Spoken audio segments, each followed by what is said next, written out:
শনিবার পুরুলিয়ার সভা থেকে ফিরছিলেন শুভেন্দু অধিকারী এবং চন্দ্রকোনাতে তার কনভয় থাকা দুটি গাড়ির ওপরে হামলা চলে, যেখানে লাঠি বাঁশ দিয়ে গাড়ির ওপরে ভাঙচুর চালানো হয়। শুভেন্দু অধিকারী অভিযোগ করেন যে সেখানে পেট্রোলও কিন্তু আনা হয়েছিল এবং তিনি কোন গাড়িতে আছেন বুঝতে না পেরে তার কনভয় থাকা দুটি গাড়িতে ভাঙচুর করে তৃণমূল কংগ্রেসের কর্মী সমর্থকরা। তিনি এই গোটা ঘটনার তদন্ত দাবি করেছিলেন। কি দাবি করেছিলেন গত 10 তারিখ শুভেন্দু অধিকারী এই ঘটনার পর দেখুন। একটা সাইডে তৃণমূল কংগ্রেসের জনাদশেক লোক আর 7-8 জন পুলিশ, শীতের পোশাক পরা পুলিশ, তাদের সিভিল ছিল না খাকি পোশাক আমি জানি না। আমাদের বিজেপির কর্মকর্তারা পরে ভিডিও দেখিয়ে দেখিয়ে বলবে না লোকাল থানার পুলিশ, তারা ওদেরকে গট আপ গেম করছে, ম্যাচ ফিক্সিং, আটকানোর চেষ্টা করছে। আর তারা লাঠি, কাঠের বাটাম, পেরেক লাগানো, ওগুলো দিয়ে দুটো গাড়ি, দুটো কালো স্করপিওতে, কোনটা আছে বুঝতে পারছে না, আমি দুটোই ভাঙছি। আর পাশে জ্যারকিনে কেরোসিন তেল, পেট্রোল। ভারতীয় জনতা পার্টির স্থানীয় কর্মীরা জানতে পেরে জনা 20-25 ছুটে চলে আসে। চলে আসার ফলে দুপক্ষ মুখোমুখি হয়ে যায়। আর আমার সঙ্গে আমার যে সিকিউরিটি লোকজন ছিল 15-16 জন, তারাও গাড়ি থেকে নেমে পড়ে এবং আক্রান্ত হওয়ার পরে ওরা ভেবেছিল এর আগের মতো আমি চলে যাব, পরে কমপ্লেন পাঠাবো, ওটা ওরা লিখে টিকে রেখে দেবে বা আমাকে হাইকোর্টে গিয়ে আবার পুলিশে অ্যাকশন করতে হবে। তা আমি সিদ্ধান্ত নিলাম এনাফি জানা, 5 বছর অনেক অত্যাচার সহ্য করেছি, বিজেপি কর্মীরা সহ্য করছে, এর একটা হেস্তনেস্ত করা দরকার। তাই গাড়িটা নিয়ে সোজা এখানে ভিডিওতে যাদের দেখা গেছে তাদের নাম দিয়েছে। আমি বিচার প্রার্থী, বিচার ওনাদের দিতে হবে, এফআইআর নম্বর দিতে হবে, অ্যারেস্টের প্রক্রিয়া শুরু করতে হবে। শুভেন্দু অধিকারী এই অভিযোগ করেছিলেন 10 তারিখ, অর্থাৎ যেদিন তার কনভয় থাকা দুটি গাড়ির ওপরে হামলা হয়। তৃণমূল কংগ্রেসের কর্মী সমর্থকরা হামলা চালিয়েছে এই অভিযোগ তিনি করেছিলেন এবং সেই ঘটনার প্রতিবাদে আজ শুভেন্দু অধিকারী চন্দ্রকোনা চলো কর্মসূচি, যেখানে তিনি জনসভা করবেন, মিছিল করবেন। চন্দ্রকোনা রোডে আজ শুভেন্দু অধিকারীর মিছিল শনিবারের ঘটনার প্রতিবাদে। আর ইতিমধ্যেই কলকাতা হাইকোর্টের দ্বারস্থ হয়েছে বিজেপি, যেখানে ইতিমধ্যেই তারা সিবিআই তদন্তের দাবি জানিয়েছেন সেদিন রাতের ঘটনার প্রতিবাদে। কনভয়ে থাকা দুটি গাড়ি শুভেন্দু অধিকারী, সেই গাড়ি দুটির ওপরে যেভাবে ভাঙচুর চালানো হয়, হামলা চালানো হয়, সেই ঘটনায় তারা সিবিআই তদন্ত চান। আর এই নিয়েই কলকাতা হাইকোর্টে মামলা দায়েরের অনুমতি পেয়েছেন শুভেন্দু অধিকারী। শনিবারের ঘটনার প্রতিবাদে আজকে চন্দ্রকোনা রোডে তিনি মিছিল করবেন, জনসভা করবেন, তার প্রস্তুতি শুরু হয়েছে।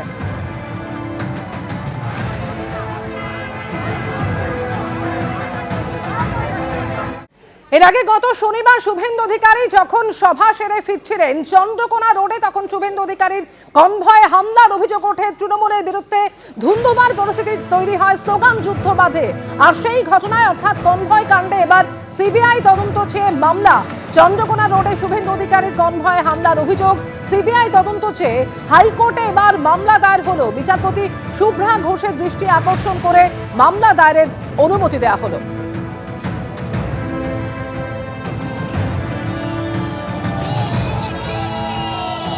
গত শনিবার যে পরিস্থিতি তৈরি হয় চন্দ্রকোনা রোডে শুভেন্দু অধিকারীর কনভয়ে হামলার অভিযোগ ওঠে তৃণমূলের বিরুদ্ধে এবং এরপরে পুলিশ বিট অফিসে গিয়ে দীর্ঘক্ষণ অবস্থানে বসে পড়েন শুভেন্দু অধিকারী।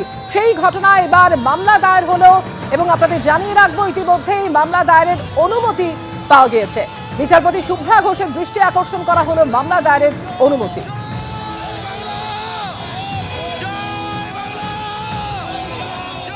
নন্দীগ্রামের নির্বাচনের 2021-এর ফলাফলকে এখনো তৃণমূল কংগ্রেস পিঠে না কুঁজের মতো বহন করে নিয়ে বেড়াচ্ছে।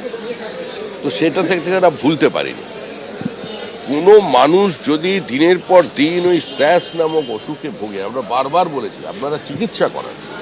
এই শুভেন্দু অধিকারী সিন্ড্রোম যেটা শুরু হয়েছে, একটা স্নায়ু রোগ, এর থেকে এ ধরনের ঘটনা ঘটছে।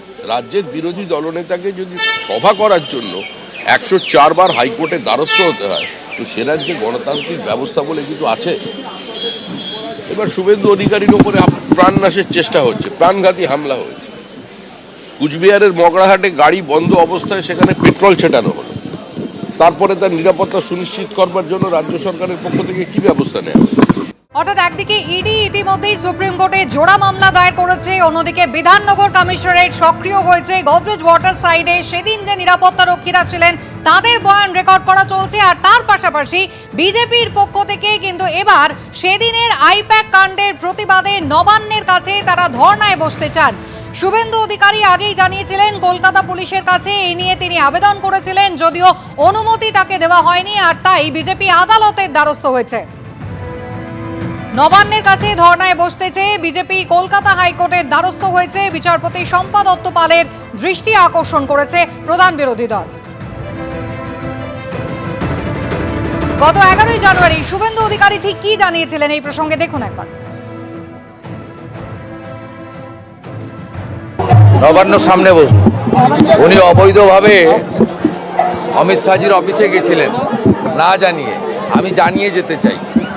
ফাইল চুরি করেছে, নবান্নর সামনে বসবো।